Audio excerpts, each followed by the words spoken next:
Well, here we are back at Bud Park, and we promise we'll be right back with the play-by-play.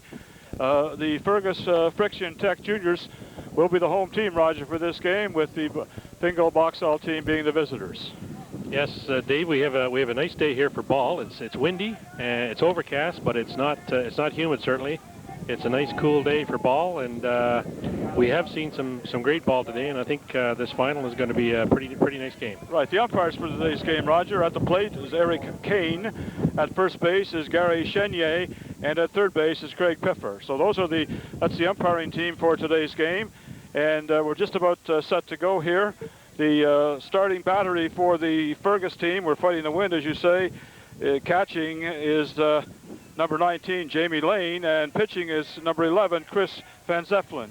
So that's the starting batter, and in the box already is the leadoff batter for Fingal Boxall, number 24, the left fielder, Mark Coleman. The first pitch.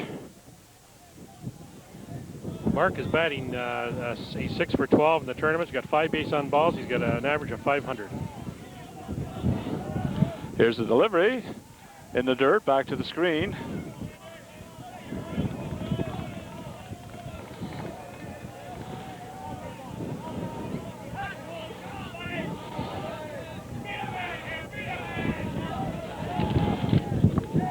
A delivery missing just outside. Pitcher appears to be having a little bit of trouble with his control right now. Perhaps they've just raked the mound there, and maybe he's just having a little bit of trouble right now. Not planning properly, and that one's in the dirt too. And so on 4 consecutive pitches, Coleman leads off for Fingal Boxall with a base on balls on first base. Bringing to the plate, number 17, the second baseman, Steve Goodhue. And Steve is 4 for 15 in the tournament, and a net batting average of 266. As you say, lots of excitement here, Roger. A lot of fans here sitting around the park at Bud Park number 1 here in Kitchener, Ontario. And Rogers Community Television is just delighted to be bringing this game to you, this gold medal game, or potential gold medal game. We'll come back and clarify that later on. And we're happy to be a part of this. Steve Goodhue takes the first pitch, lays down a bunt, down to first, and it's foul. Strike 1 on the batter. They were trying to sacrifice there, but Goodhue just pulled it a little bit in the foul territory. Fergus, they've played 8 games in the tournament so far. They've lost 1 and won 7. They've scored 51 runs and given up 22. So lots of offense. Lots of offense. Van Zeppelin looks in and delivery, and there's the bunt this time down to third to Van Zeppelin, over to first. 1-4 the play there, the sacrifice successful. And that advances Coleman down to second base with 1 away. So Goodhue did the job, and that brings to the plate the center fielder, number 77, Ryan Wolf, with Mark Coleman on second base. No score here. Just show you that bunt again. Watch as you see Goodhue squares around, and he lays it down third base side this time. It goes past the third baseman, however, and it is fielded by the pitcher, Chris Van Zeppelin. And he did the job he had to do. He had got that man to second, which was the purpose of the bunting. Exactly. The old sacrifice worked. Dave, Ryan Wolf has had a great tournament. He's 8 for 14, got a base on ball, and he's batting .571. The first pitch from Van Zeppelin, just, a strike on the outside corner. Wolf taking that one all the way. So Wolf's been a good stick, and if you were the coach or manager of Fingal Boxall, you'd want him up there right now, eh? Second pitch, missing low. Count levels at 1. 1 ball, 1 strike on Wolf. This is Boxall. This is their 6th game. They're undefeated so far. They've scored 37 runs and given up 23. The delivery. Missing low on the outside. 2 balls, 1 strike, the count on Wolf. Wolf, the center fielder for Fingal Boxall. The delivery missing low and in. And Jamie Lane did a great job to keep that one in front of him. He dug it out of the dirt, keeping Coleman on second base. 3-1 the count here on Wolf.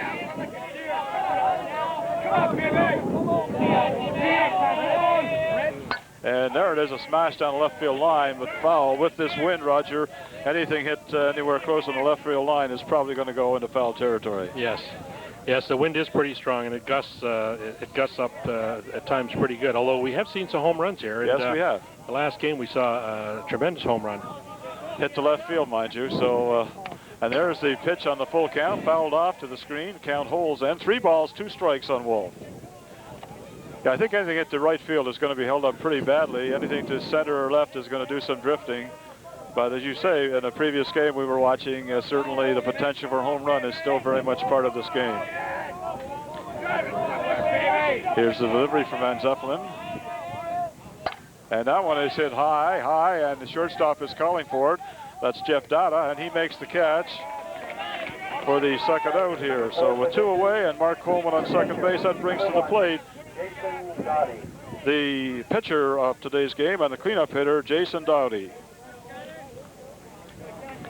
Yes, as we had said earlier, Dave, the tournament started with 24 teams, and these are the final 2 teams. We've seen some tremendous ball, a bit of controversy on the pitching, but yes. A little more about that later. Right, we'll talk about that pitcher. Well, here's the first delivery from Van Zeppelin. Into lane, a call strike 1 at the knees on the inside corner, just catching the black of the plate. No balls, 1 strike on Jason Dowdy. And this is only Jason's 3rd at bat this tournament. He doesn't have any hits. That one is low in the ground. That was interesting. Fergus got a break there. The ball got past catcher Jamie Lane, but it hit the shin pads of the plate umpire and dropped dead, so the runner Coleman was not able to advance. Sometimes you get a break when you don't expect it. That's right. Here we go. The next delivery is on its way, and it's smashed into the ground. Dead ball, foul. We have been expecting some overcast weather because there is a prediction of a storm coming through later today. Hopefully it'll be after the game finishes. That's for sure. And that pitch, a changeup, missing well outside. Van Zeppelin tried to pull the string on Dowdy. 2 balls, 2 strikes to count here on Jason Dowdy at the plate with 2 away. Mark Coleman on second base. And there it is, and that's hit deep to left field. The left fielder, Darrell Rooney, goes back, takes it off the fence, throws it into the shortstop, Jeff Dada. But in the meantime, Dowdy's on second base with a very clean double, and Mark Coleman comes home to score the first run of the game with an RBI for Jason Dowdy. And Jason Dowdy has his first hit of the tournament, and it came at an opportune time. It sure did. That, of course, brings to the plate then the designated player, number 10, Rob Schweier. Rob has done most of the pitching for Fingal. Their other pitcher, Todd Winkworth, broke his thumb. Just have a look at this shot to left field. Hit very well. He caught all of that. Right. Oh, we're back in action here with Van Zeppelin looking into lane. Takes a signal, and here's the delivery. And Rob Schweier taking all the way. A call strike 1 on Schweier. Rob is 5 for 14 in the tournament with a .357 average, and he had a grand slam in one of the earlier games. I would think all-round athlete too. We'll mention that in a moment. Changeup missing high and away. A good hockey player.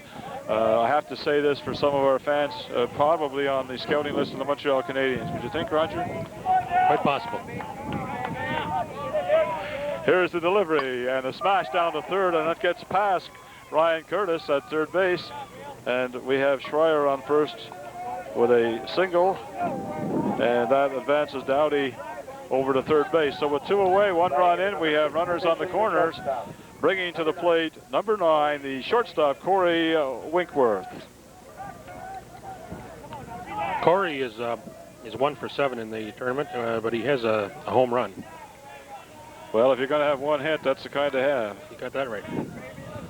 Corey Winkworth in there getting set. It's Van Zeppelin looking in, taking the sign from Jamie Lane, his catcher. And that's smashed right down to Curtis at third, who fields it cleanly over to Ryan Dilge at second base. And that's the out of 5-3 for the third out in the top of the first inning. So in that inning, Fingal Boxall scored just 1 run on 2 hits. They left 2 runners on base, and there were no Fergus errors. And that'll take us to the bottom of the first inning and bring to the plate the Fergus Friction Tech Juniors.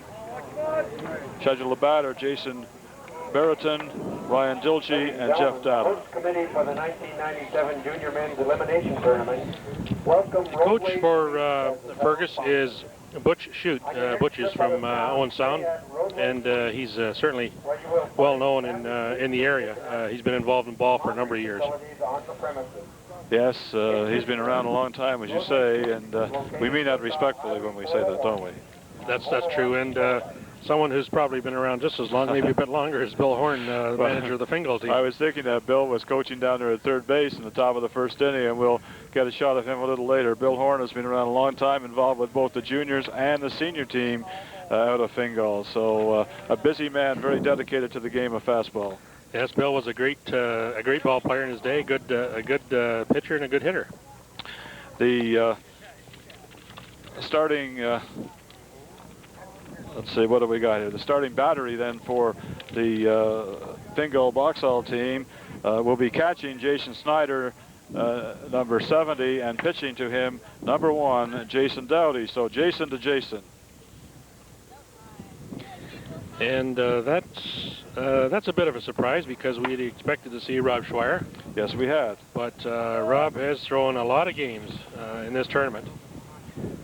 He, as I said, their other pitcher, Todd Winkworth, broke his thumb in an earlier game. I think it was their second game, and so Rob Schweier's had to do yeoman's duty in this tournament. Right. No pun intended when I say that was a tough break for the team, but it really was. It certainly was. Yes. Number 14, Jason. Just checking out, I don't know whether the umpire spotted something already in Jason Dowdy's delivery, but he's out talking to him as he cleans the slab. We'll see what happens here. Yeah, that's good to see that an umpire will go out there and say, you know, watch yourself because we are calling illegal pitches, and as we said earlier, we'll get into that later on. So here we go in the bottom of the first. Jason Barrington, the center fielder, number 14, leading off for Fergus. As Jason Dowdy looks into Jason Snyder for the sign, and the first pitch is just about on the way. Here we go. High and away, 1 ball. Jason is batting 5 for 23 in the tournament. He's got eight walks in the tournament. His average is 217. So we have Jason pitching, Jason catching, and Jason at the plate right now, just to confuse our audience. Here we go. Delivery low in the ground, dug out by Jason Snyder. 2 balls, no strikes on Jason Barrington.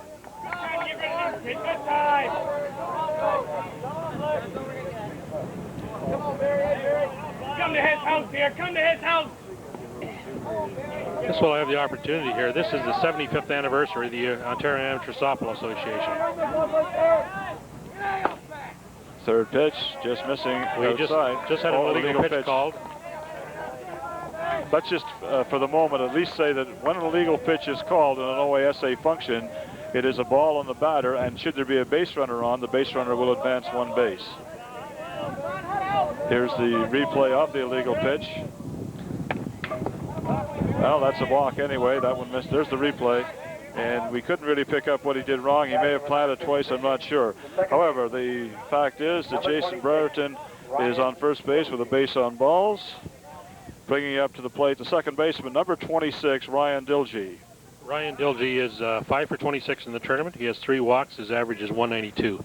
And just getting back to the illegal pitching, usually when a home plate umpire calls an illegal pitch, it's because the pitcher has not made a pause. That is, he has not stopped his pitching motion after taking the signal from the catcher.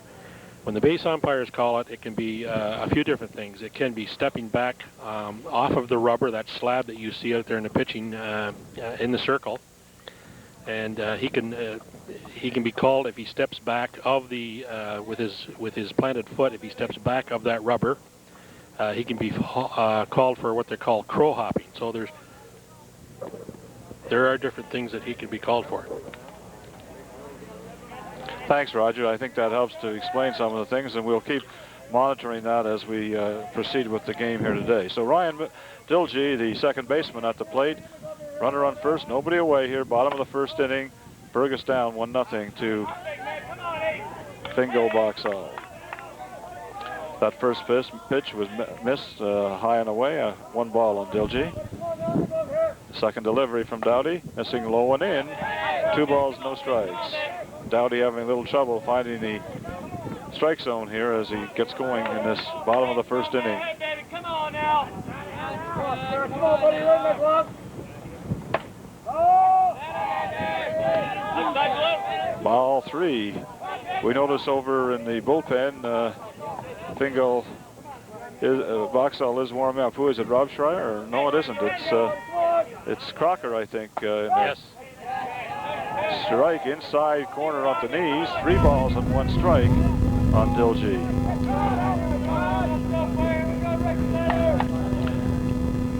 The fact that Jason Doughty has not pitched in this tournament, I'm sure he's making a conscious effort to stay legal, keep his feet on the rubber. And ball 4. So we have runners at first and second, both on bases on balls from Jason Doughty. Bringing to the plate the shortstop, number 33, Jeff Data. Number 33. Jeff Data is 5 for 24 in the tournament with 3 walks, and he's batting .208. Well, will they sacrifice here, Roger, or will they keep waiting to see if Doughty can find the strike zone? I think they should be making sure that he's going to throw strikes, and they got to be looking at his pitches. There's Doughty looking into Schneider, and the delivery missing low and in, and Schneider did well to dig that one into the dirt as well. You have a pitcher like that that's having problems for whatever reason. You got to keep him honest. You got to make sure that you know, he's throwing good pitches in there, because otherwise. Second pitch inside, and gets away from Jason Schneider, the catcher, and the runners advance. So we now have runners at second and third. That's Brereton at third and Dilgey at second, with Data at the plate. You might say the winner of this game will go, if Boxall wins it, will go to the Canadian. Well, that's right. The overall purpose of this tournament, that's another ball. The other overall purpose of this elimination tournament, as it's called, is to decide who will represent Ontario at the National Championship to be held in August. Another ball, so there are 3 walks in a row, loading the bases on 3 bases and balls, and there comes Billy Horn out of the Batting in the 4th position. Fingal Boxall dugouts. Number 44. And I don't think you're going to see Doughty in any longer. In fact, Billy's just taking the ball from him now, and I think we'll see Crocker coming in. There is the last pitch, missing high and away again. And that's all she wrote for Jason Doughty. I think it's Brent Crocker who will be coming in, but we'll just wait and see here. Number 18. So with nobody away and the bases loaded, number 18, Brent Crocker coming in to pitch for Fingal Boxall. That's unfortunate when you're in a game of this magnitude and your pitcher can't find the range. But both of these teams, Roger, have played so many games. They're both hurting, aren't they? Yes, they are. The pitching is I guess, suspect right now. It's also compounded by the pitching change, the pitching rule change they've made this year, in which they've enforced. They've certainly enforced the pitching rule that's in effect now, and it's made it tougher on all the pitchers, because most of them came up through the minor system, and they were, as the rule stands now, they were taught to throw illegally, and to suddenly have to change without too much warning, it's pretty difficult. Well, we'll see what Brent Crocker can do here for his team. He comes in a very awkward situation, as they say, nobody away, the base is loaded, and see whether he can find that strike zone and try to get Fingal out of here with the minimum amount of damage from Fergus's point of view. Once again, the batter is There's that bright sun out again, Roger. It's really quite delightful here. It's very nice. The wind's died down a little bit, although it's probably going to pick up again shortly. Yes, there's a fair amount of cloud formation, although I think a lot of the dark clouds have blown over at this point. Yes, they seem to have. Hopefully so anyway. Okay, we're ready to resume action here. At the plate, we have number 44, the third baseman, Ryan Curtis for Fergus. And he'll be the first to see what Brent Crocker can deliver to Jason Schneider. And there's the first pitch, a called strike. Ryan is 5 for 23 in the tournament, an average of .217 with 4 base on balls. Second delivery from Crocker coming in now, and that goes behind the batter. That one really got away from him. Fortunately, there's no advance from the Fingal Boxall point of view. No advance on the runners. They hold where they are. You've got Brereton at third, Dilgy at second, and Data at first base. We've been saying that this is a junior tournament, so let's just clarify what we mean by that. The OASA junior age is under 24, so anyone under 24 can play in this tournament. Is there a minimum age, Roger? Excuse me, there's a slapper down the right side, but it's foul, 1 ball. I'm not sure, but of course underneath that is the midget, which is 19 and under. Yes. And mostly you see midget age players playing for midget teams, although there are a couple in this game. So they might move up early, but yes. That's not the norm. No. Here's the delivery again from Crocker, and that misses inside again. There's no advance. I guess Fergus is being patient here and saying, hey, we've got a hit or a walk for that matter. Yes, of course, all the number of games that Fergus has played, they've played 8 games. They've seen a lot of different pitching, so yes. I'm sure they didn't get this far by swinging at the first thing they see. 2 balls, 2 strikes in the batter. It's a delivery from Crocker. It's on its way, missing high and away, full count.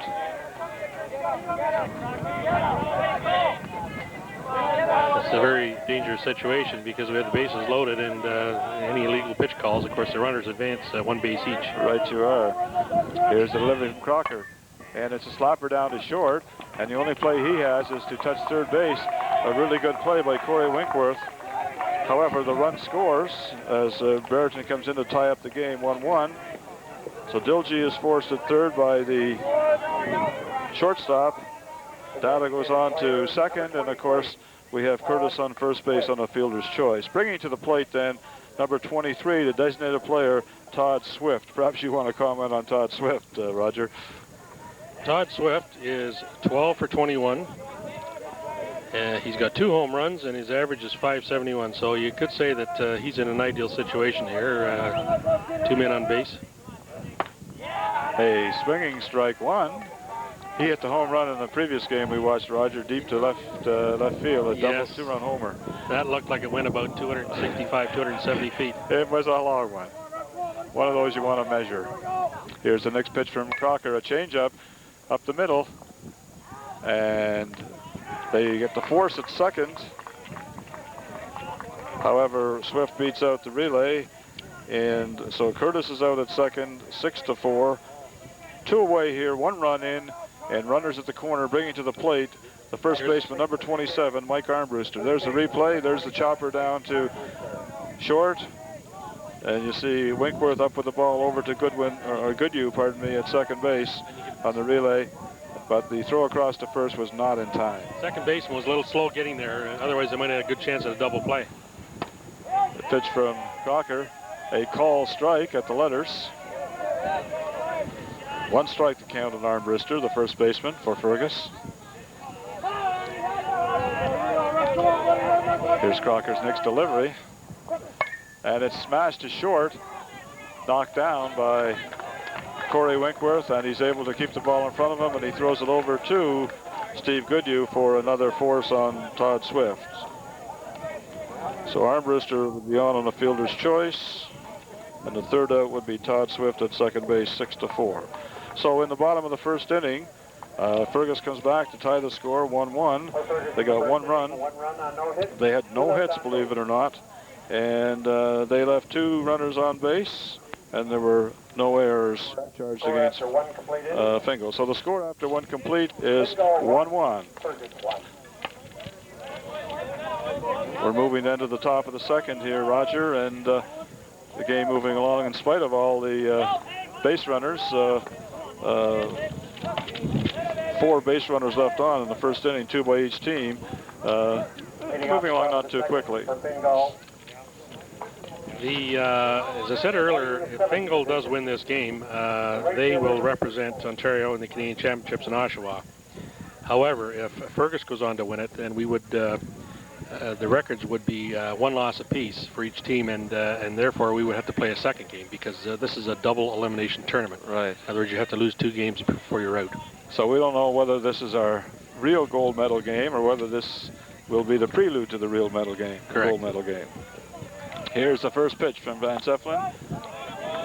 A call strike by umpire Kane. At the plate is the right fielder, number 34, Mike Unwin, for the visitors, Fingal Boxall. Mike is 1 for 5, batting 200 with 1 walk.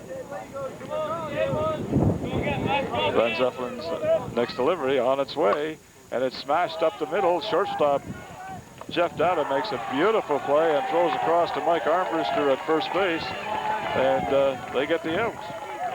Very nice play. As we said before the part of the game, you'd see some good softball today, and that's one of the plays that we were talking about. That brings to the plate then with 1 away the catcher, number 70, Jason Snyder. Have a look at this play.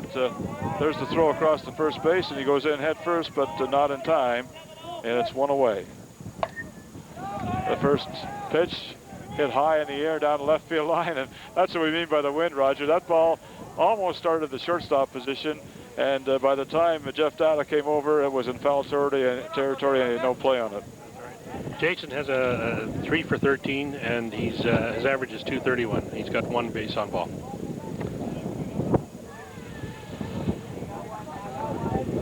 There's a shot of Jason Snyder stepping in there. 1 strike on him. There's a delivery, and he fouls that one back up into the screen. 0-2 the count on Jason Snyder. He went down and got that one. It was a golf shot. Yes, he did. Here's the pitch for Van Zeppelin. He took something off that. That's popped up to the third baseman. Ryan Curtis makes the catch for the second out here in the top of the second inning, and that brings to the plate the first baseman, number 7, Clark Wismer. Now we go, kids. Now we go, man. Clark is 2 for 9 in the tournament, an average 222 with 3 walks. Chris Van Zeppelin, the Fergus pitcher, looks in at Jamie Lane, the catcher, and there's the first pitch on the inside corner at the letters. Strike 1 on Clark Wismer.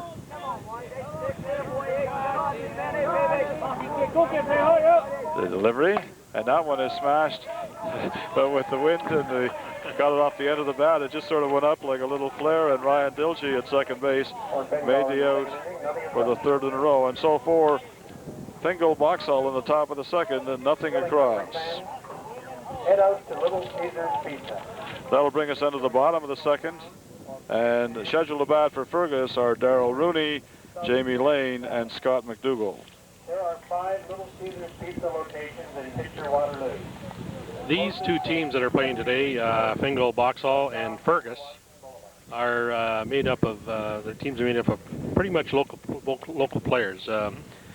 Within 10 to 15 minutes, most of them, I would say the majority of them, on each team. I know Simcoe, for example, have 2 players on the Boxall team. That's about 45 minutes away from Boxall. But pretty much all the players are local on both teams. And again, just in case anyone is wondering, Fingal Boxall is sort of west of St. Thomas, southwest of London, I think would probably be the best way to describe it, Roger. And of course, Fergus is just northeast here of Kitchener.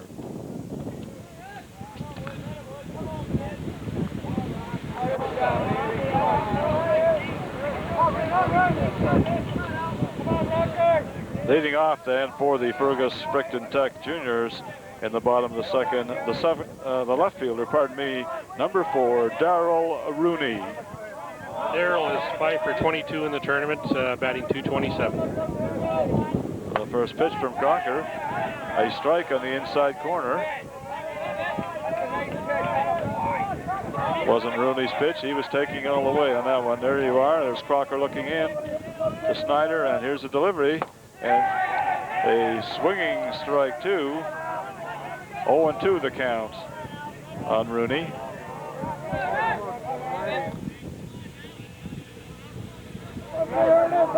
The pitch, high.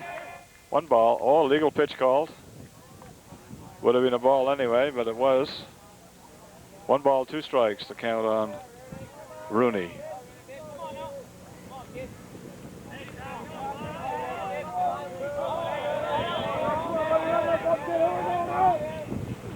A swinging strike 3, and that's the first strikeout of the game. As Darryl Rooney goes down on strikes here, leading off in the bottom of the second, and that brings to the plate then the catcher for Fergus, number 19, Jamie Lane. Here's the replay, and you can see the swinging strike, and he just was right under the ball. A good shot by Brent Crocker. Jamie Lane is 5 for 23 in the tournament, 217 average. Here's the delivery from Crocker, smashed down to second base. Beautiful pickup by Steve Goodhue. Over to Clark Wismer at first base, and a 4-3 play for the second out. And that's Chris Ball, isn't it, Roger? Yes. That brings to the plate then 0-0, number 9, the right fielder, pardon me, Scott McDougall. Scott McDougall is 7 for 16 in the tournament with a 438 average. So he's been getting, I don't know if you can say good wood on the ball anymore or not with these aluminum bats, Roger, but he's getting good bat on the ball anyway. He certainly is. Here we go then. Crocker looks in, takes the sign from Snyder. Ball is on its way, and it's missing outside. 1 ball.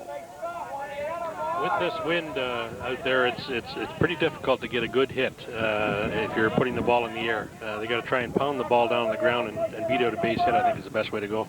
And McDougall tried to lay one down. He saw the corners were maybe back deep. Roger decided to see if he could drag one. The count but he missed. The count goes to 1 ball and 1 strike.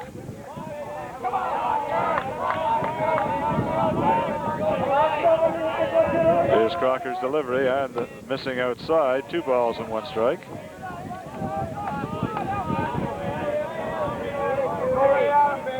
You know, part of the difficulty from a coach's point of view, Roger, in a situation like this with both of these teams, if there is another game, they got to be thinking about it. But, you know, do you go with your best in this game, or how do you play it? It's a tough decision. And there is the smash, and that was up into the screen for a foul ball. 1 ball, 2 strikes. Well, of course, the position players, you know, you've got to go with the best players, the ones that are not hurt. And the same with the pitching, although the pitching, as you say, Fergus, for example, has got to win 2 games. So it's a difficult situation when you play the number of games they have. That ball is put up in the air by Scott McDougall, coming down to second baseman Steve Goodhue for the 3rd out. And for Fergus, in the bottom of the second, nothing across. The score after 2 complete innings is tied 1-1. Fingal, Boxall 1, Fergus 1. Takes us then to the top of the 3rd. If you have an equipment breakdown on the diamond, and we go to the top of the order as well. And that should mean that Mark Coleman, Steve Goodhue, and Ryan Wolf should be coming to the plate for Fingal, Boxall. away from the diamonds, they have inline skate hockey equipment. Supplies for racket. This tournament, this is the 24th year for this tournament, and just looking at the OESA book, it's quite interesting because the teams from Toronto and West have won 12 of these tournaments, and teams from east of Toronto have won 11, so it's a pretty even match. I would think it's somewhat unusual, Roger, that we have here a final between two teams from sort of southwestern Ontario. Yes, it is, because normally you'll have at least one team from Eastern Ontario, at least recently, in the final. You know, teams like Napanee, who lost out to Fergus in the previous game, and teams like Oshawa Reds, teams like Port Perry. All these teams went very far in the tournament, but you would have thought one of them might have made it here to this stage. Yes, of course, Napanee, they were defending champions. They won this tournament last year, and they also won the Canadian. But they ran into some real pitching problems, legal pitch calls against Robbie O'Brien, their #1 pitcher. Yes. So, a bit unfortunate for them. Number 24 then, the left fielder, Mark Coleman at the plate. And there's the first delivery from Van Zeppelin, and it's a called strike by plate umpire Eric Kane. Coming into this final game, Mark was 6 for 12, 500. And nice changeup, missing just low, but that's where you want a changeup, knees and below. 1-1 the count level here. 1 ball, 1 strike on Mark Coleman. Mark was on in the first inning on a base of balls and scored the run, actually, that Fingal already has. Mark is a very patient hitter, too, because he's had 5 walks in the tournament, so he's a good judge of the pitches. There's a bouncer down to second. Dilge up with it over to Armbruster for the first out here in the top of the third. 4-3 the play, 1 away, bringing to the plate the second baseman, number 17, Steve Goodhue, who sacrificed first time when in the first inning when Mark Coleman was on the base on balls. There's the replay, just Coleman being nipped at first base on the relay from Dilge over to Armbruster. Steve is 4 for 15 in the tournament, 266 average. And that one was either on the outside corner or just wide, but he swung at it, and that's a call, strike 1. And he doesn't have any walks in the tournament, so that's an indication that he's not a very patient hitter. He swings at them up there. He's up there to take his cuts, eh? Here's the delivery, and that one is popped up down the right field line and just out of play. No chance. Armbruster went right over to the fence, but wasn't able to catch it. Just beyond his reach. As we'd said earlier, the Oshawa Durham Field will host the Canadian Juniors August 3rd to 10th in Oshawa. And there will be 3 Ontario teams in that Canadian National. The winner of this final, along with Oshawa and Napanee, the defending champions. So Ontario will have 3 representatives in that tournament. Excellent. Pounded into the ground, foul. Count holding at 1 ball and 2 strikes on Steve Goodhue.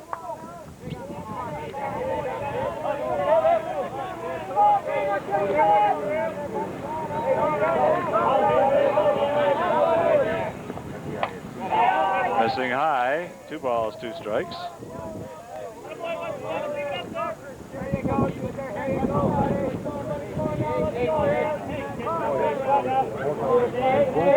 Here's a delivery, it's on its way, a changeup.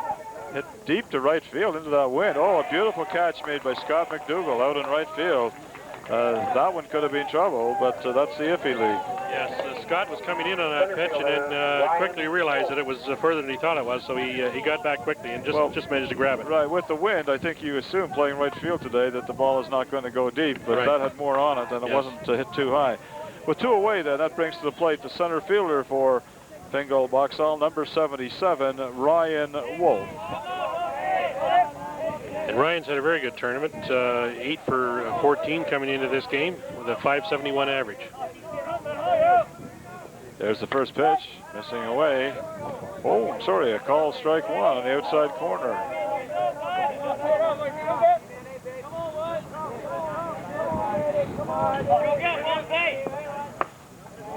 Missing low and away, 1 ball, 1 strike, count levels at 1.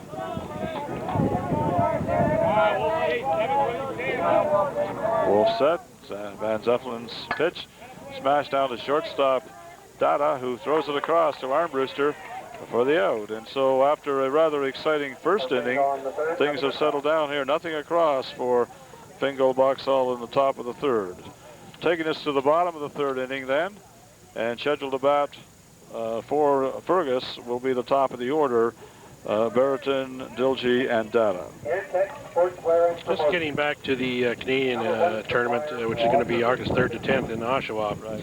Each of the teams, the 3 Ontario teams, are allowed to pick up 3 players to fill positions to go into the Canadian tournament. So of the 24 teams here,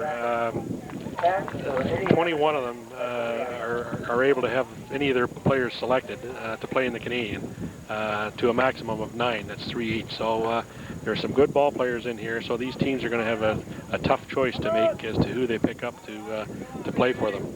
Well, you know, Roger, somebody said to me earlier in the tournament, well, with Napanee and Oshawa Reds already going, you know, how important is this tournament? Well, it's important in a couple of ways, right? I mean, first of all, the winner is the provincial champion, and that has a lot of prestige that goes with it. And then secondly, as you mentioned, they have first crack at picking up players.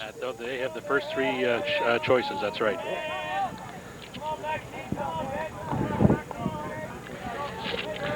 Okay, we're just about set to go here with number 14, the center fielder, Jason Brereton, ready to go to lead off for Fergus here in the bottom of the third, pardon me.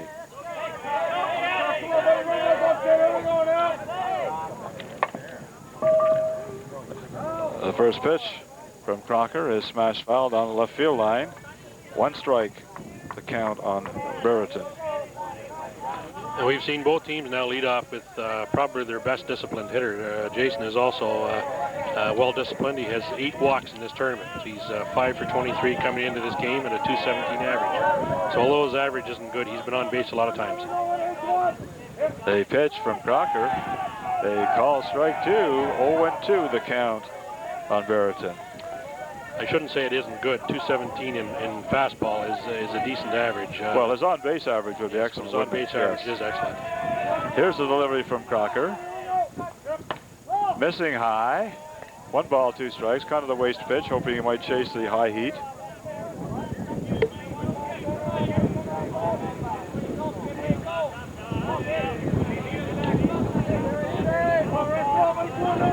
Crocker's delivery on its way, and it's foul back. We could have had that one, Roger, had there been no backstop. It was coming right at us. Actually, that was on your side, Dave. That was your ball. So. I was ready for it, yeah. And didn't have the net out or anything. I was just going to catch it bare hands, the way we used to play when I was a kid. I've seen you do that before. not recently, but... in my youth. I wasn't around then, Dave. And the delivery from Crocker. And this is slashed to left field, and we'll see what Mark Coleman does with this. He stayed right with it, and that's the first out as Brereton flies to the left fielder for 1 away. Mark Coleman making that play, and these guys are really staying on that ball when it goes in the air, Roger. Yes, they are. One thing about these pitchers is when they get into a groove, and usually after a couple innings, if you don't get to them, they're going to be tougher as the game goes along. Right. Here's the replay of that one. There's Crocker's delivery, and there's the slash to left field. You can see it go up in the air, and Coleman out there, he just stuck right with it. It's good for him. At the plate now, the second baseman, Ryan Dilgey, with 1 away here in the bottom of the third. First pitch, a swinging strike 1 by Ryan Dilgey. Ryan is 5 for 26 with 3 walks, an average of 192. Here's Crocker's next delivery. That one's fouled back. 0-2 the count. So right now, as you said, these pitchers do get in the groove if you don't get to them early, and Crocker's been ahead on both of these batters here in the bottom of the third inning. Yes, and they, they may be stiff and sore when they come into the game, but they'll loosen up as they go along. Here's the delivery. Oh, just missing high again. Second time in a row, he went with a high heat on the third pitch on the 0-2 count, but just as Brereton showed discipline and held off, so did Dilgey on that one. 1 ball, 2 strikes on Ryan Dilgey at the plate for Fergus. And there it is, and it's high in the air on the right first base side. And Clark Wismer, the first baseman, started at the line and eventually caught it just about a step inside of the fence. So that was a P3, if you like, and 2 away here in the bottom of the third, and bringing to the plate then the shortstop, number 33, Jeff Data. And Jeff Data is 5 for 24 with 3 walks, an average of 208 with 2 sacrifices. Well, we'll see if Data can get something going here. We'll see what information he brings to the game. First pitch by Crocker, hit down to third baseman Don Litzter, who dug it out and got a low throw away, but Wismer dug it out at first, and that was a really good play all around because Data was wheeling down that baseline. So for Fergus in the bottom of the third, nothing across. So after 3 complete, the score remains tied at 1. Fergus 1, Fingal 1. We'll just show you that replay here as this ball is smashed down third base. And there's the dig by Litzter and the low throw which Armbruster dug out, just getting the runner Ryan Wolf by a stride. We're just about ready to go here now to the top of the 4th inning. And we're anticipating that Brent Crocker will be batting for himself unless Billy Horn makes a move. There's some of the fans sitting here on the banks at Bud number 1 and enjoying themselves.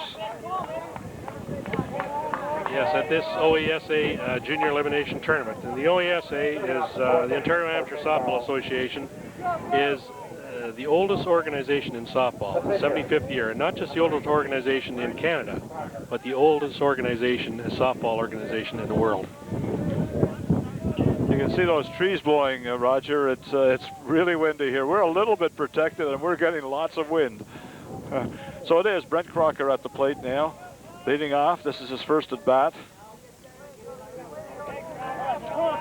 Top of the fourth inning here, and the first pitch from Van Zeppelin, a called strike, and that's a pitch that from here looks a little bit outside, but Eric Kane, the plate umpire, has been calling it consistently. Brent is 2 for 7 in the tournament with two walks, 286 average. Change up, missing outside and low. 1 ball, 1 strike on Brent Crocker. You'll find a lot of these pitchers are also good hitters because usually coming up through the system, they're the best players on the teams. The delivery, a kind of swinging strike too. I think Brent was undecided. He was a bit tentative on that one.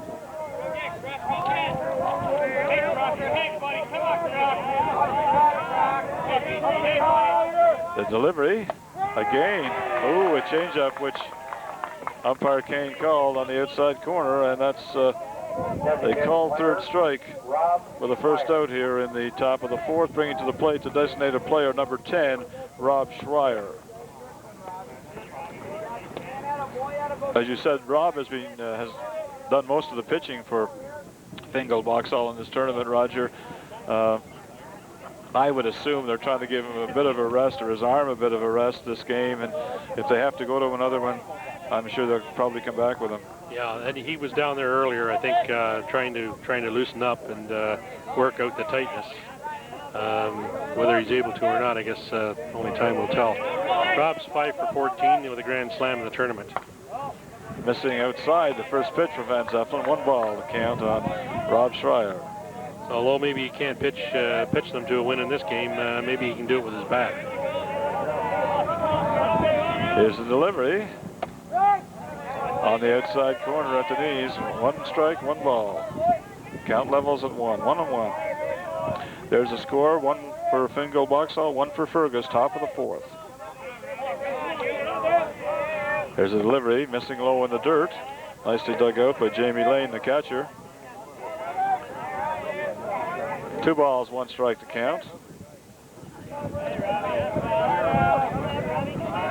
Schreier steps in, and he's ready, and here comes Van Zeppelin's delivery. And it's smashed up to second base, and Ryan Dilgey digs it out nicely with his backhand, and over to Mike Armbruster at first for the second out here. So solid defense so far, Roger. Yes, normally in these games when you get good pitching, you won't see too much defensive work. You see a lot of strikeouts, but I think with the change in the pitching this year, I think the pitchers now are relying more on their defense, and we're seeing some nice plays here, not just today, not just this game, but the entire weekend. Right you are. That brings to the plate then with 2 away, the shortstop, number 9, Corey Winkworth. Corey was 1 for 7 with a home run coming into this game. First pitch from Van Zeppelin, missing on the outside.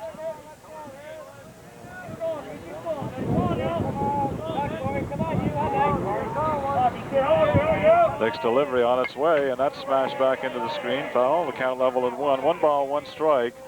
The count on Corey Winkworth.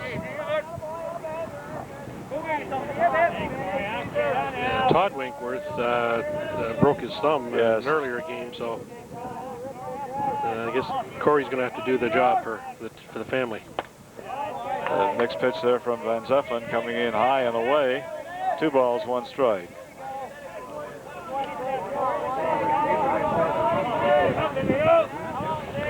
That one missing low and in.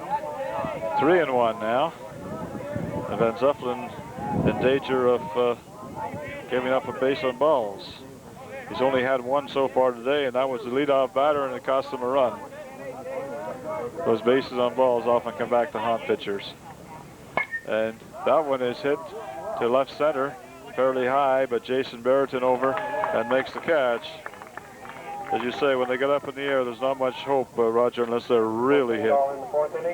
So, nothing across for Fingal Boxall on the top of the fourth. And as I say, the game started with a lot of excitement in the first, but it's certainly settled down into a routine ball game. We're going to just take a brief break here, folks, and we'll be right back with the play-by-play from Bud Park in Kitchener, Ontario.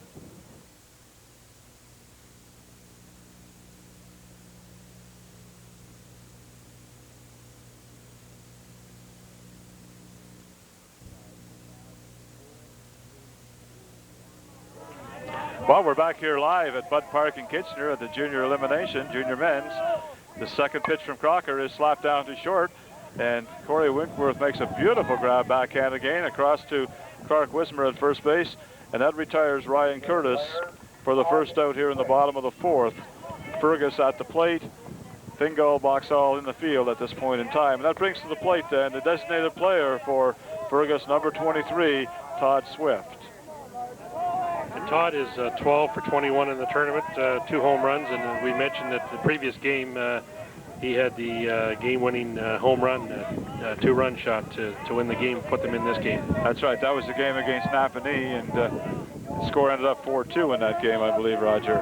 Here's the first pitch from Crocker, high and away, 1 ball. I said earlier, Napanee were the defending champions. Yes. And could be again this year. That's correct. At the national level, that is. Yes. Yeah. There's a pitch from Crocker, high and in, 2 balls and no strikes on Swift. The Fingal Boxall team are watching that previous game, and I'm sure they know what this young man can do. If you put one in there, he'll put it out if you put it in. Yes, he certainly has the power. That dust is really picking up. Some of the ground balls maybe give some of these fielders a bit of a problem if they do get a gust of wind when the ball is hit. Delivery, and that one smashed down to first base. Clark Wismer did a thank you mother play and just made a great stab of that actually for the second out here. I don't know whether Swift was late on that pitch or whether he was trying to hit it to right field, but he nearly fooled everybody.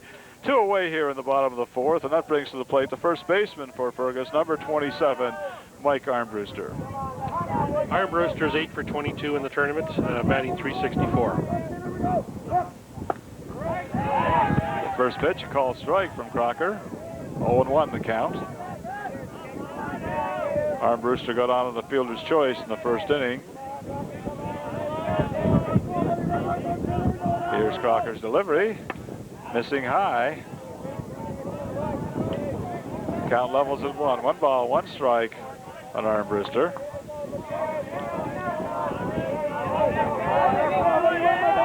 Crocker's delivery on the way, and that's hit high, way up here left on play. Well, people holding their head, I always laugh at that. People standing under holding their head, but it was about 10 feet behind where they're standing. 1 ball, 2 strikes to count on Armbruster.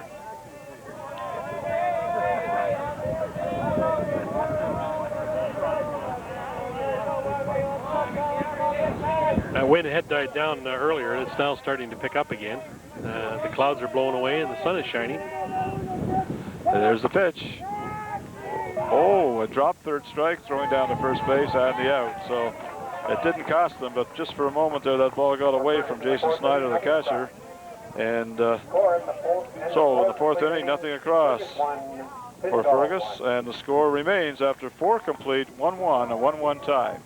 You know, Roger, tournaments like this just don't happen. You've mentioned the OASA, the Ontario Amateur Softball Association, and certainly we both tip our hats to them for 75 years of service to this great game. But you need local hosts as well. The Kitchener Fastball promotions are to be complimented for taking on this responsibility, and they've run a pretty fine tournament. They have. We have some excellent facilities in Kitchener here, and they do host a very good tournament. We're seeing great competition, but also, as you say, you have to have the volunteers that know what they're doing and are very capable and competent people, and we certainly have that here in Kitchener.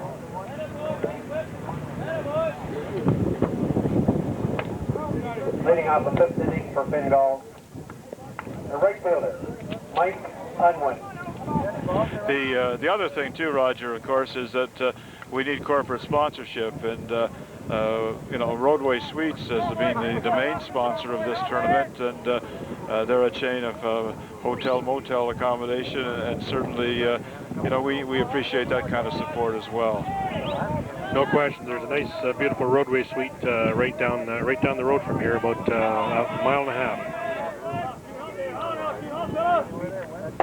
At the plate then, we have number 34, the right fielder, Mike Unwin. Here as we start out at the top of the 5th. A swinging strike. Lincoln bounced out to short last time he was up here. Lincoln one for 5, batting 200 in the tournament, coming into this game. And he drops that one foul down the left side. 2 strikes on him.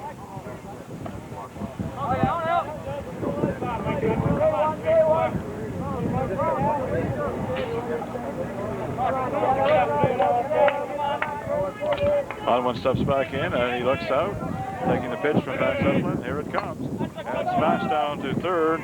Brian Curtis up with it. Over to Mike Armbruster at first for the first out here in the top of the 5th inning. That brings to the plate then the catcher for Fergus, number 70, Jason Snyder. Snyder popped out to the third baseman in the 2nd inning. So this is his second at bat, 0 for 1. Here's Van Zeppelin. Oh, and a high one, but good play all around. Jason Snyder tried to drag one down third.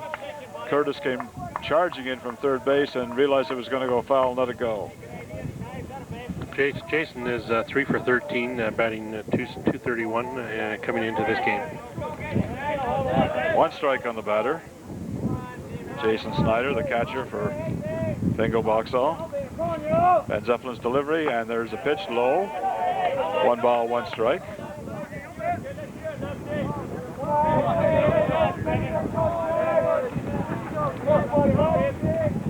Next delivery is hit foul off his foot. Dead ball called by plate umpire Eric Kane. 1 ball, 2 strikes to count here on Jason Snyder.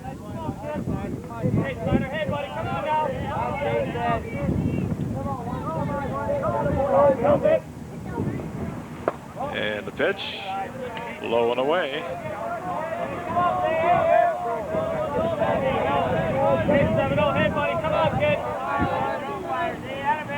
And this one is interesting play. 3-4-3, Roger. If you're scoring it at home. Snyder hit that one down and bounced off Armbruster over to Dilgey, back to Armbruster for the second out here in the top of the 5th. And that brings to the plate then the first baseman, number 7, Clark Wismer.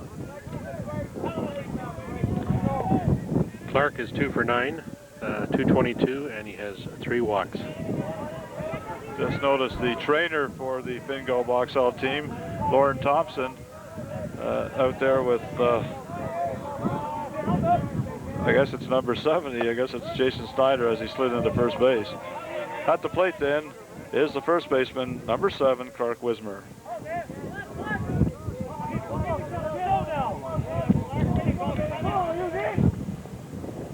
And he wraps that one down to Dilgey at second base. And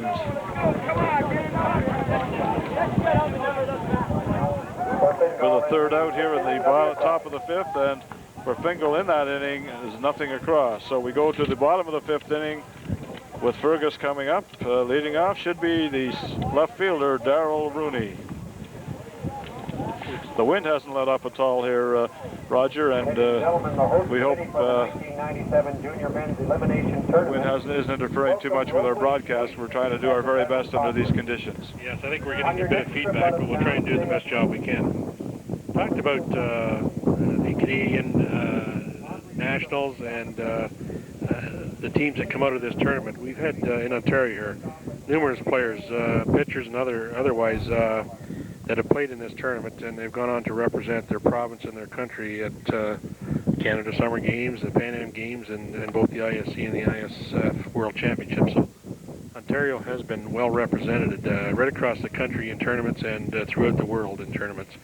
Ontario is probably the, as far as producing ball players, probably the best of all the provinces. Certainly we're the largest, and I think we're the best without a doubt, certainly when it comes to pitching.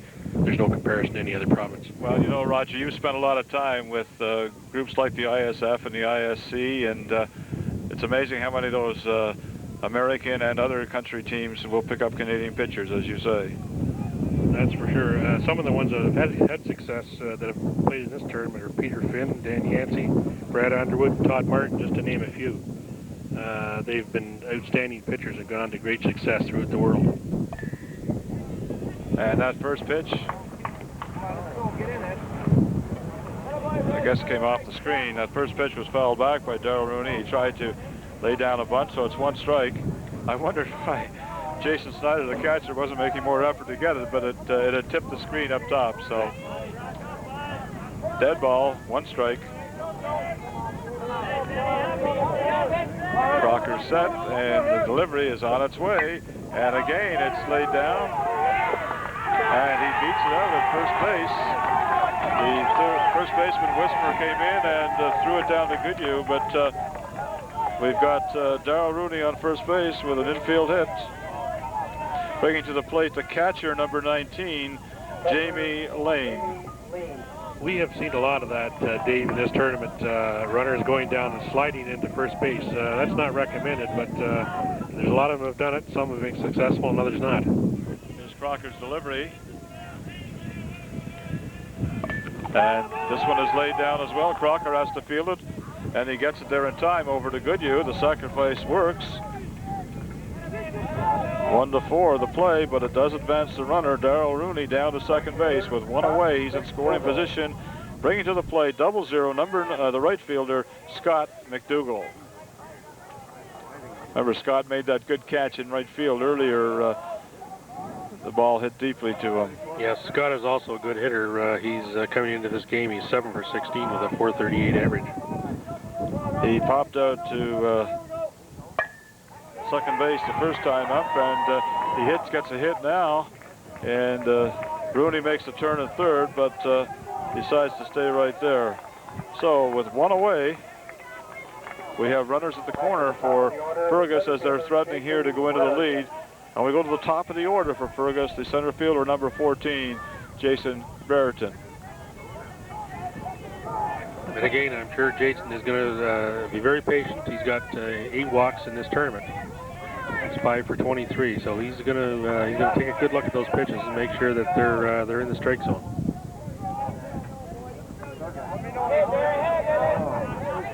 And we've got, I don't know if that's Schweier warming up in the Fingal bullpen or not, Roger. He's got a sweat on. Yes, I think it is. I think it's Rob? Certainly looks like him, yes.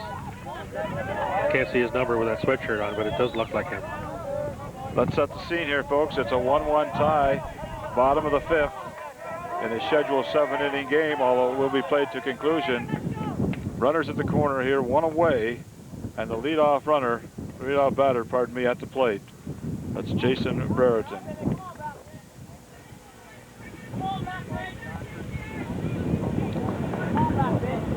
Time has been called here by the coach, Butch Shute.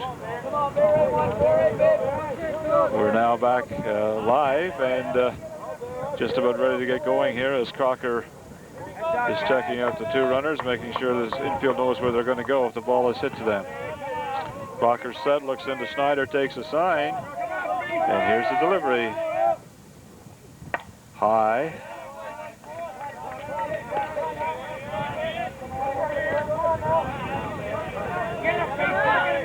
As I said, I don't think Jason is going to go after anything that's not in the strike zone, so he's a very patient hitter. The pitcher's going to have to put that ball in there. 2 balls to count. 2 balls, no strikes on Jason Brereton.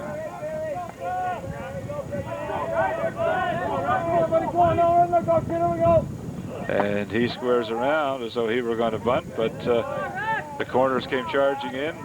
Second baseman Steve Goodhue over to second to cover in case there's a throw, but he held back, and the count is now 3-0. That was so far off the plate, David almost looked like a pitch hit, although it wasn't.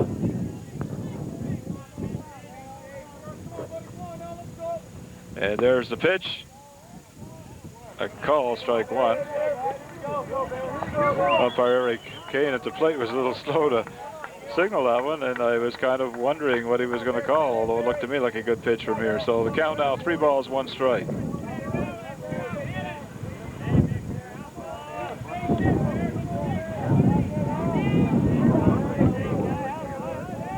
Crocker set, looks in.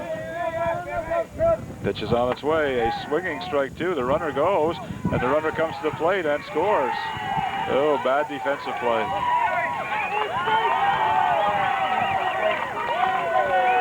Well, so that was Darrell Rooney coming in to score the go-ahead run here for Fergus. And meanwhile, Scott McDougall had stolen second and went on to third on the relay. So with 1 away, 1 run in, we have Scott McDougall on third base. Just show you this throw. There's a throw down and the relay back. Now, the irony was Rooney got up, and then they weren't sure whether he touched the plate, but he got back before the tag anyway. Yes, the second base threw that ball into the plate. He was on his knee when he threw it. Didn't get a lot on it.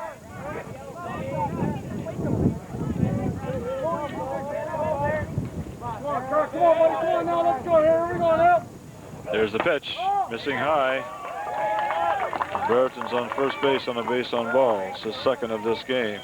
Bringing to the plate the second baseman, number 26, Ryan Dilgey. Just 1 out here. Ryan is 5 for 26. He has 3 walks as well coming into this game, so he's able to take a good look at make sure that he gets a good pitch to him. He was on in the first inning on a base on balls, and then picked off by the, not picked off, but tagged out by the shortstop unassisted, and then he popped to first base. We'll see what he can do here. He squares, but there's nothing happening. The corner's charge. Runner was not going. Runner's at the corner now, we remind you. You got McDougall on third and Brereton on first. There you can see the runners. A little bit of a conference out on the mound.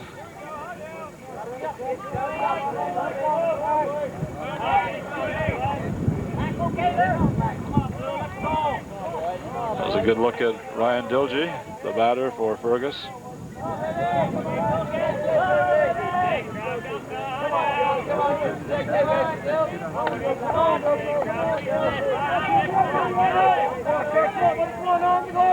There's a delivery by Crocker. Oh, a nice change. Oh, and he didn't get the call. And the runner advanced on the delay. That looked like a really good pitch from here, Roger, but not in the eyes of the plate umpire. Certainly did.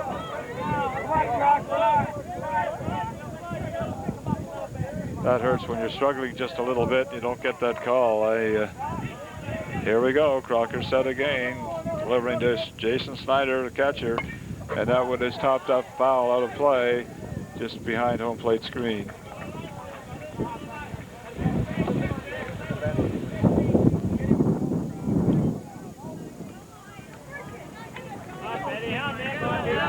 Well, we've lost our son again, Dave. We've lost our son again. The wind's picking up.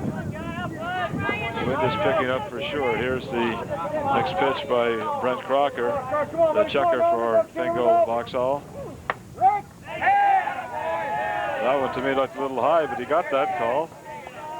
Guess it all works out in the wash, Roger. I must say these umpires, you know, they've called quite a number of games this tournament too, so they don't have it easy either. No, it's tough work. And that one is hit down to short, and there was no play at the plate. So the score, McDougall comes in to score, and Dilgey gets an RBI and grounds out to shortstop Corey Winkworth, who got that ball over to Clark Wismer for the second out. Bringing to the plate the shortstop from Fergus, number 33, Jeff Data. 2 away, and we still have a runner on third base. 2 runs in here in the bottom of the 5th for Fergus.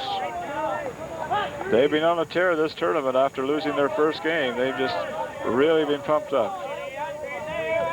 Here's Crocker's first pitch. Oh, a change in the dirt, little low. 1 ball. Jeff Data is 5 for 24 coming into this game with 3 base on balls. Well, they got a base on balls in the first inning of this game, and then he bounced out to third in the third inning.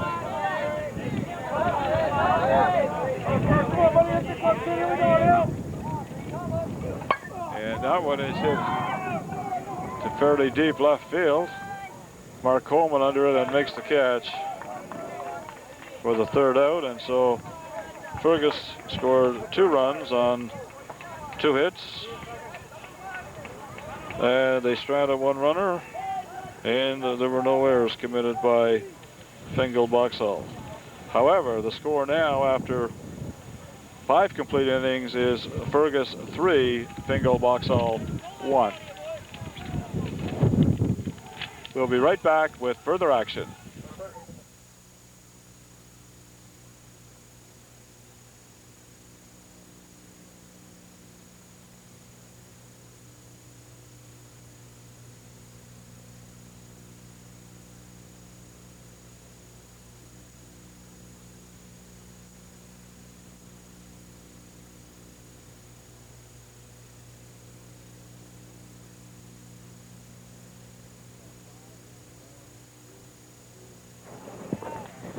We're back here live with you at Bud Park. Top of the order here. We're in the top of the 6th. Mark Coleman, number 27, the left fielder for Fingal Boxall. And he hits one up with Dilgey backhands and gets it across to Mike Armbruster for the first out here in the top of the 6th. 4-3 play, 1 away. Second baseman. Obviously, Fingal Boxall getting a little anxious. They're down 3-1 in this game. Granted, if they lose, there's another game. So this isn't the end for them, but just show you this. Here's the bouncer down, Dilgey across to Armbruster, and that was the first out here in the top of the 6th. Bringing to the plate the second baseman, Steve Goodhue, number 17. Steve is 4 for 15 in the tournament, batting .266. That's coming into this game. He took a slap at that one, and I think he was trying to draw the infield in a little bit, Roger.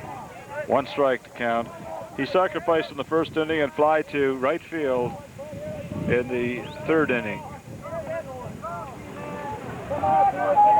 Van Zeppelin's delivery, high and away. 1 ball, 1 strike, the count here.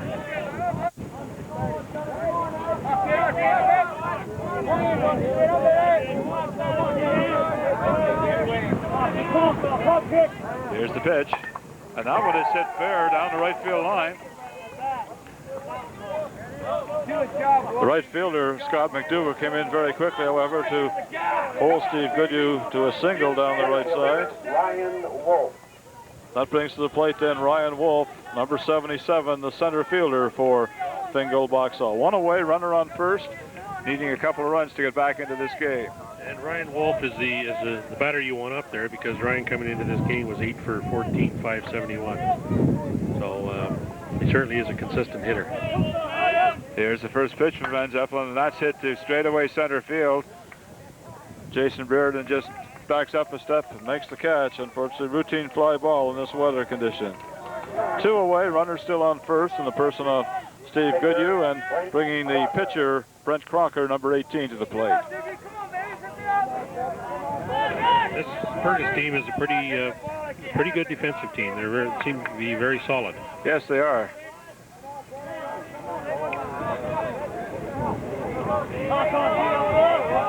Here we go, and it's high and away.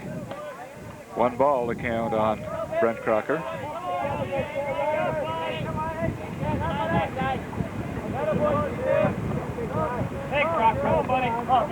Here's Van Zeppelin's delivery, ball on the way. That's the one he's been calling all day. One ball, 1 strike to count on Crocker.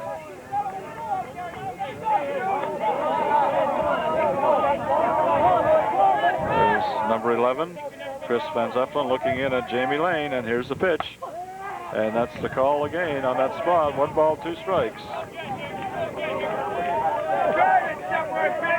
Players on the Fingal bench are up encouraging their teammates. Get a hit, get some action going. Try and get back into this game. This is the time to try to do, a nice changeup, and he struck him out. So for Fingal Boxall in the top of the 6th, no runs. They had 1 hit. There were no errors, and they left 1 runner on. So we go to the bottom of the 6th, and Fergus is leading this game over Fingal 3-1. Scheduled to bat for Fergus, Curtis, Swift, and Armbruster. As we said earlier, if Fergus does win this game, there'll be a second game immediately following. And that's fortunate, I guess, right now for Fingal, because right now they're on the losing end of a 3-1 score.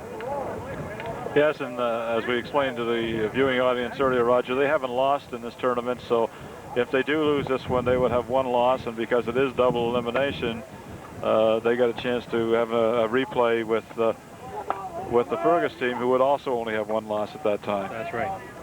Ironically, the first game of the tournament for them. And I don't know whether we're going to see in this second game, if there is a second game, if we're going to see Rob Schreier, their star pitcher. I know he's been pretty sore, and they're trying to get him loose. He's trying to work out tightness in his arm, but sometimes you're just not able to go. At the plate then, leading off for Fergus in the bottom of the 6th, the third baseman, number 44, Ryan Curtis. Crocker gets set, looks in at Snyder for the sign. Here's the delivery, and that one is popped up to the right side. Second baseman Steve Goodhue goes back and can't handle it, and it falls in. And the runner is on first base. Just an interesting note on the Fergus lineup. The top 4 batters, their first 4 batters, I should say, on the Fergus team, coming into this game at 18 walks in the tournament. So they're very patient hitters. And also, although they have not high averages, although they have around 200 average each one of them, they are very disciplined hitters. That brings to the plate then with Ryan Curtis on first base, Todd Swift, the designated player, number 23. Come on, baby, Black. Come on, Black, baby. Let's go. They're going to put a runner in, I believe, for Bring it hard, buddy. Come on, number baby. 44. I believe that's Rob Hurlbut, number 12. Okay, Black, 44 out, 12 in. Here we go, boys. Here we Your go. attention, ladies and gentlemen. Number 12, Rob. So we have a running substitution here at first base, and then the decision will have to be made by the team management as to whether Hurlbut stays in the game or whether, in fact, Curtis re-enters as part of the starting lineup. And Curtis could re-enter at any time. Doesn't mean he has to re-enter right away. Correct. So Hurlbut on first base, Swift at the plate, number 23. And a little pitch out there, but nothing was happening. Hurlbut wasn't going. 1 ball to count on Todd Swift. Todd Swift coming into this game was 12 for 21 with 2 home runs. Hey, Crocker. Hey, baby. Come on now. Swift is set, so is Crocker. He throws to Snyder, and there it is, lashed into left field. It's a base hit, picked up cleanly by Mark Coleman, who runs it in and throws to the shortstop Corey Winkworth. So with nobody away, runners on first and second for Fergus, and they're threatening again here to blow this one open. That brings to the plate the first baseman, number 27, Mike Armbruster. Just show you this ball. Watch this contact. He makes solid contact. He hit a rope into left field, and Come on, buddy. Come on. they say they now, Fergus have runners at first and second, nobody away.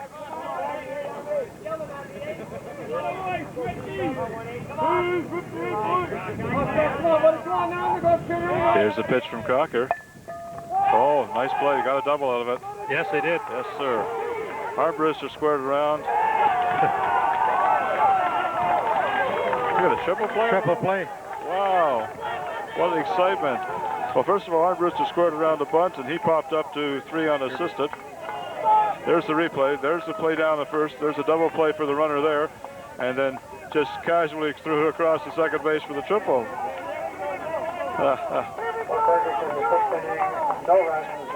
Well, And that's something you don't see very often in that's for softball, sure, folks. triple play. That's a very unusual. So, for Fergus, no runs, 2 hits, there were no errors and no runners left on base. And after 6 complete, the score remains Fergus 3, Fingal Boxall 1. And we go to the 7th inning, and we would remind our viewing audience that these games are normally 7-inning games. So unless Fingal Boxall can tie it up or go ahead here in the top of the 7th, this game will end and we will have another game to follow up with. Here in the top of the 7th, then, for Fingal Boxall, we lead off with a designated player, number 10, Rob Schweier. Schweier is 5 for 14 in the tournament with a grand slam. And he's going to have to get something going if Fingal's going to come back in this and win this game, or at least tie it up. We'll have to, Roger, check back on our research department to find out how frequently triple plays are in this game of fastball.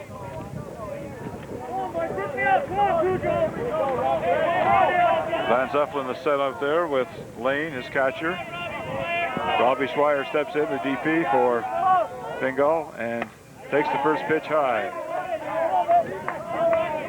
Fergus needs 3 outs here to force a final deciding game. Fingal Boxall needs at least 2 runs to go a little further. That one is slapped to right field. McDougall coming in with the wind, and he makes the catch just at the line. When it's going for you, it's going for you, Roger. Yes, and he started calling that ball just after it was hit, and boy, he had to run a long way to get it because the wind just took it right back. That brings to the plate then with 1 away the shortstop, number 9, Corey Winkworth. And getting back to your remark on the research on the triple play, I've been scratching my head, and to be honest with you, I can't remember ever having seen one. I'm sure I have, but I just can't remember a specific incident this time. Well, there you go, because you've got a good memory and long experience. What did you say? Good memory and long experience. At the plate then is Corey Winkworth, the shortstop for Fingal Boxall.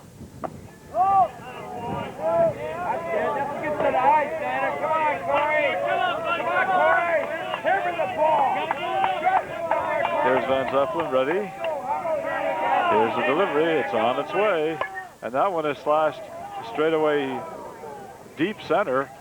But Jason Barrison is back there for the out. That's the second out. And Fergus is 1 out away from wrapping up this game. Come on now. I'll give you that second chance.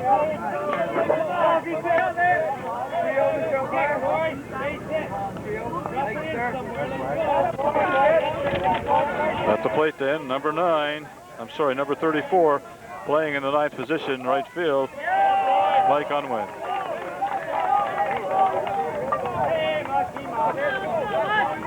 The right fielder, Mike Unwin. I'm not sure what really occurred, whether he was nipped by that ball, but Unwin is on first base. I don't know if there was catcher interference. Might have been.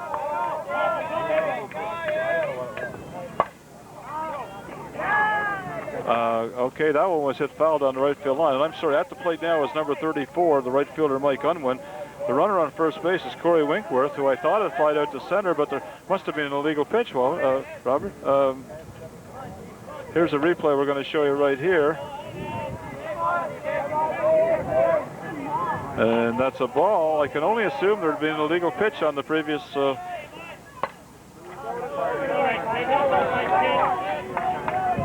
So we have Winkworth on first, with Unwin at the plate and only 1 away, I would assume.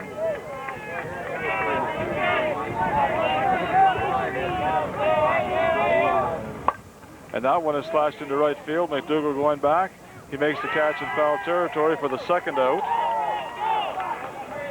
And throws the ball away coming in. So we now have Corey Winkworth on second base with 2 away.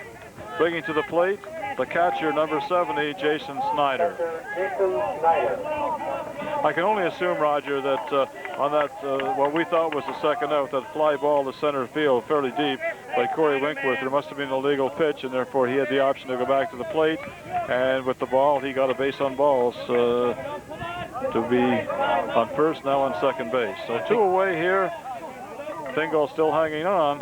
And there's a swing by Snyder. Strike one. I think you're probably correct on that, Dave. I can't think of any other reason for that call. Van Zeppelin ready and the delivery, and that's bounced in front of the plate. So Van Zeppelin gets it over to first base to Mike Armbruster, and that ends the first game. In the top of the seventh for Fingal, they had no runs, they had no hits, they left one runner on, and there were no errors. So in the first game, the final line score, we'll just do a quick tally here for you and wrap up and come back for our next game. For Fingal Boxall, they scored 1 run on 3 hits, and they stranded 4 runners and committed no errors. For the home team, Fergus, they scored 3 runs on 4 hits and stranded 3 runners and committed no errors. The final score, Fergus 3, Fingal 1. Ladies and gentlemen, that's the first game. We're going to take a break now, and we'll be right back with the action of the real gold medal game, Roger. Yes.